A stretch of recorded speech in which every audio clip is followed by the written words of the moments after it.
At 11:14 p.m., the last student swipes out of the library. The automatic doors close behind her. The building does not go dark.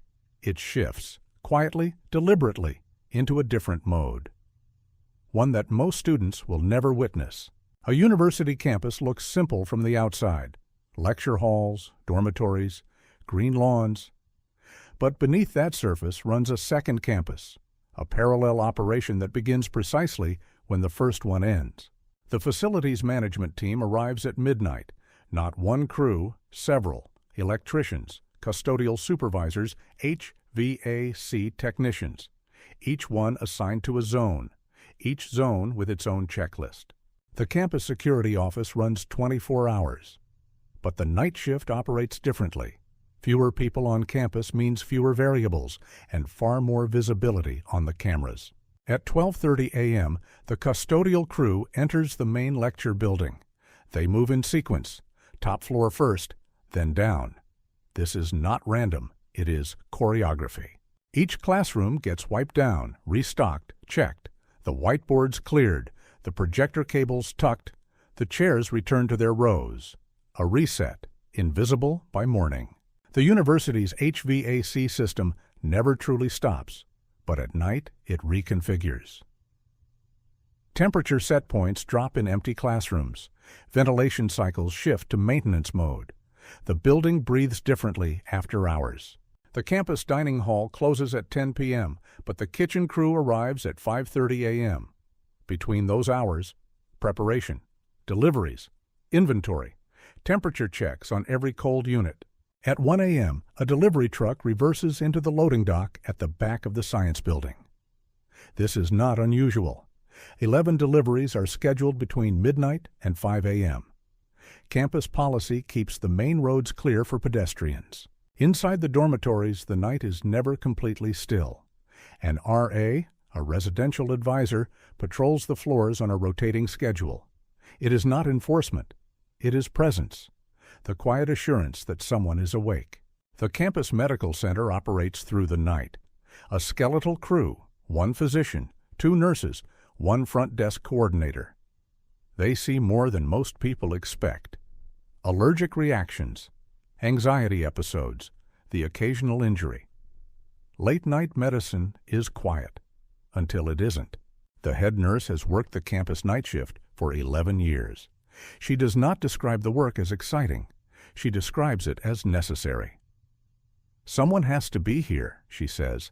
That's the whole point. Beneath the campus runs a network most students never see. Utility tunnels, steam pipes, electrical conduits, fiber optic cables, miles of infrastructure connecting every building on campus from below ground. A utility tunnel inspection happens twice a week, once during the day, once between 2 and 4 a.m. The night inspection is preferred by most crews. No pedestrian traffic, no interruptions, just the system and the people who understand it. The campus power plant runs every hour of every day. It does not pause for holidays. It does not close for summer. A team of engineers monitors output, load balancing, and failover systems through the night. There are 847 light fixtures on the main campus, each one on a network. At 2 a.m., the system automatically dims pathways where no motion has been detected in 40 minutes. It is not darkness. It is precision. The IT Operations Center monitors network traffic all night. Student activity peaks between 11 p.m. and 1 a.m. Then it drops, sharply. By 3 a.m., the backbone servers are running diagnostics, updates, and scheduled maintenance across every system. The library, still technically open for 24-hour study access, has 14 students in its reading rooms at 3 a.m. A single librarian on call monitors from a small desk near the back stairwell. She has worked this shift for 6 years. Exam periods change the rhythm entirely. Custodial schedules are compressed. Noise rules are enforced more strictly. The 24-hour study rooms fill to capacity. The campus adapts, not just logistically, but culturally. At 4 a.m., the campus landscaping crew begins. They do not use loud equipment near dormitories. The schedule is mapped with precision. Start at the outer perimeter, work inward by 6 a.m. The campus security patrol follows a route that never repeats the same timing twice. This is intentional. Predictable patrols are less effective. The variance is programmed, not random. The engineering department's research lab does not close, experiments running on timers, cultures growing in controlled conditions. A graduate student checks readings at 4:30 a.m., not because she has to be there, because the experiment does not stop for sleep. By 4:45 a.m., the kitchen team at the dining hall has started. Not cooking yet. Logistics. Thawing schedules. Portion prep. Equipment calibration. The first meal service begins at 7 a.m., 2 hours and 15 minutes of invisible preparation precede it. At 5 a.m., the campus enters what operations staff call the quiet window, a 90-minute gap between the deep night crew and the early morning wave. The campus is its most still and its most complex, all at once. But systems rarely fail in silence. At 5:12 a.m., a pressure alert triggers in the utility tunnel beneath the science quad. A steam pipe fitting has begun to weep, a small, steady drip at a joint seal. The facilities alert reaches the on-call engineer within 40 seconds. He is already in the operations center. He reviews the sensor data. He calls the tunnel crew. A response team is moving within 4 minutes. The repair is contained to the tunnel. No buildings lose heat. No classes will be disrupted. But the crew works until 7 a.m. to seal, test, and document. The system absorbed the failure, silently. The campus health center prepares for shift handover at 6:30 a.m.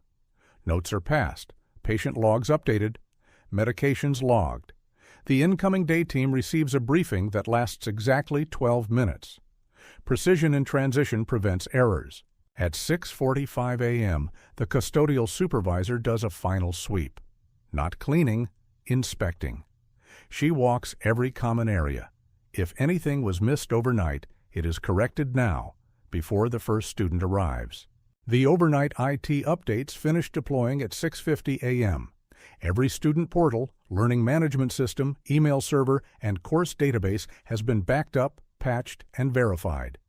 The day begins clean. At 7 a.m., the dining hall opens. The first breakfast trays slide onto the serving line. Scrambled eggs under heat lamps. The coffee urns already full. No trace of the logistics that made this possible. The library's night librarian hands over her desk at 7:30 a.m. She does not describe what the building looked like at 3 a.m. She does not explain the quiet. She logs her report, collects her bag, and leaves through the same doors she entered 9 hours ago. The campus security control room shifts hands at 7:45 a.m. The overnight officer briefs the day supervisor. Any incidents, any access logs reviewed, any perimeter anomalies flagged. It takes 7 minutes. By 8 a.m., the campus is in full morning flow. Students on every path, buses arriving, bikes locking up, the buildings open, occupied, alive. No one carries any evidence of what happened between 11 p.m. and now. The night crew has gone home. Some slept during the day, some drove children to school first, some ran errands before rest. Their contribution to the morning is total and completely invisible. What makes a university campus work is not the lectures. It is not the admissions process. It is not the brand or the ranking. It is the infrastructure that runs while everyone sleeps, and the people trained to keep it alive. The custodial supervisor has worked campus nights for 14 years. She has seen 3 building renovations, 4 major weather events, and 1 complete power grid failure that lasted 6 hours. She was there for all of them. The tunnel inspector has a phrase he uses with new crew members. The campus doesn't trust you until you've been down here at 3 a.m. He means it as orientation. It is also something else, an acknowledgement that the campus has a layer most people miss. This is not a story about heroes. It is not a story about suffering. It is a story about systems, and the quiet, continuous human effort required to keep those systems running. By the time a student sits down in their first lecture at 9 a.m., at least 60 people have already worked through the night to ensure that room is clean, warm, connected, and safe. 60 people. One room. One morning. Most of those 60 people are already asleep, their phones on silent, their alarms set for the afternoon, their bodies already adapting, as they always do, to the inversion of a daylit world. The campus does not acknowledge them by name. No plaque, no mention in the prospectus. But every student who attends a morning class in a heated room, who connects to campus Wi-Fi, who walks safely across a lit campus at night, benefits from their presence. Tonight at 11:14 p.m., it will begin again. The same doors will close, the same crews will arrive, the same tunnels will be walked. The cycle has no gap, it has no day off. It simply continues. That is the nature of infrastructure. It does not rest because you do. It does not notice your absence. It holds the shape of the day long after the day itself has ended. Enter this video, there's a subscribe button. It's a small action, but it helps reveal the systems most people never notice. If you're curious about how everyday life actually functions, consider subscribing and tell us, where are you watching from? Have you ever worked behind the scenes of a system like this?